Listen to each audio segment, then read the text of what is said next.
Well, hello. It's September in our Alabama rose garden, and I thought I would share with you just a few of the roses that are blooming in our garden this week. This is Knockout, just the regular red Knockout. This is two shrubs, and as you can see, it puts on quite a display in the garden. We don't spray this rose at all. We don't really add very much fertilizer to it. I think we provide it with one application of Annie Haven's soil conditioner, Moo Poo Tea, at the beginning of the year, and this rose just takes off and thrives. This is single Knockout Red. This is Lava Glute, which is a beautiful floribunda. We have already done our fall pruning on this bed of floribundas. As you can see, we have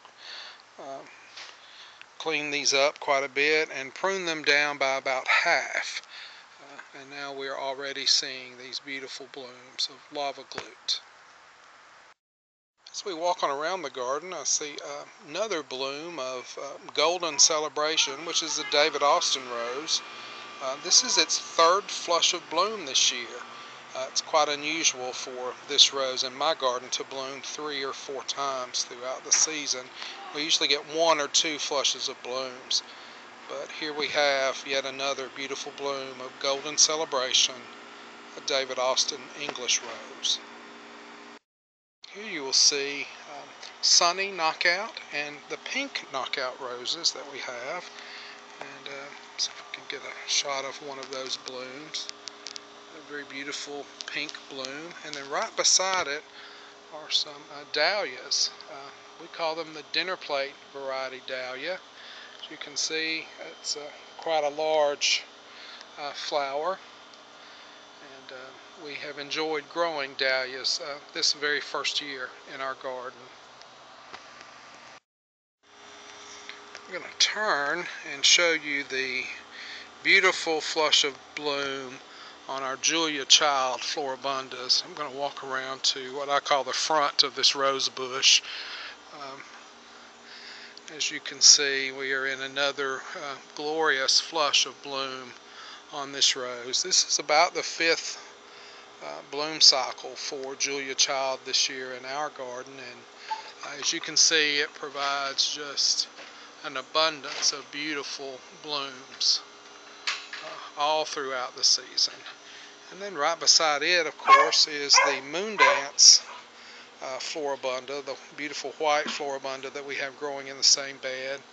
And we have cut back now the Senorita Rosalita Cleome that had grown out in this bed and blocked the path, and as you can see, it sort of took the grass with it. But it's been terrific companions this year in the garden. To have this Cleome, which attracts butterflies and as well as bees to your garden. We've had such wonderful luck with this combination this year. There another shot of Moondance floribunda fully open. This is the bloom of Signature. It's a hybrid tea rose, and we had a couple blooms from this shrub this year, and some of them haven't been very pretty, so I haven't really showcased them very much, but here we have a rather nice bloom opening, Signature hybrid tea. I wanted to show you a bloom of this floribunda that we have. We have 3 shrubs of this actually growing in pots. It's called Colorific. As you can see, it has a beautiful coral colored bloom and actually has some fragrance. It's new this year in our garden, and we've had quite good luck with it. Beautiful bloom form for Colorific floribunda.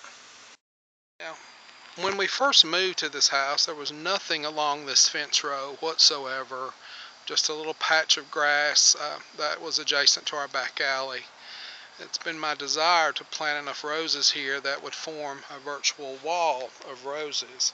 And here we have climbing Pinky, which is an earth kind climbing polyantha that has made it now up to the top of the fence. And you can see there on the other side of the fence is actually Old Blush, which has actually already topped the fence on the other side. And then on further down we see a nice flush of bloom on Buff Beauty. And then here we have a series of blooms from Mary Rose, a rather prolific David Austin rose. We have 2 shrubs of it, and then a very tiny shrub of Winchester Cathedral, which I just planted this very spring. So we see Buff Beauty is gearing up for another flush of bloom, some beautiful buds there as well. We come on down the fence line. You can see on the other side of the fence, those are Veterans Honor, which are standing about 8 foot tall, and they had some beautiful buds on them, and I couldn't bear to prune them down until after they had bloomed. And then here on the end of our walk are Benjamin Brittons, which will grow quite tall as well. Actually, these were about 10 foot tall, and we ended up pruning them back to about 5 foot tall after a rather bad storm that we had a couple months ago. So as you can see, our wall of roses is filling out nicely. Now I leave you today with the bloom of a brand new rose that's not yet on the market. It's called Oh My. It's a floribunda introduced by Weeks Roses. As you can see, it's a dark red, velvety type bloom. Unfortunately, there's no fragrance, but we have 2 shrubs of this still in pots, and we're looking forward to getting this in the ground very soon. Oh My, a brand new floribunda. Tina reminded me that I needed to show you all her new bed of miniature roses that we planted out in the front. We have here 4 shrubs of Butter Me Up, a new miniature rose, and beautiful form as these roses begin to bloom. Hope you've enjoyed this garden walk. Please find us online at redneckrosarian.com.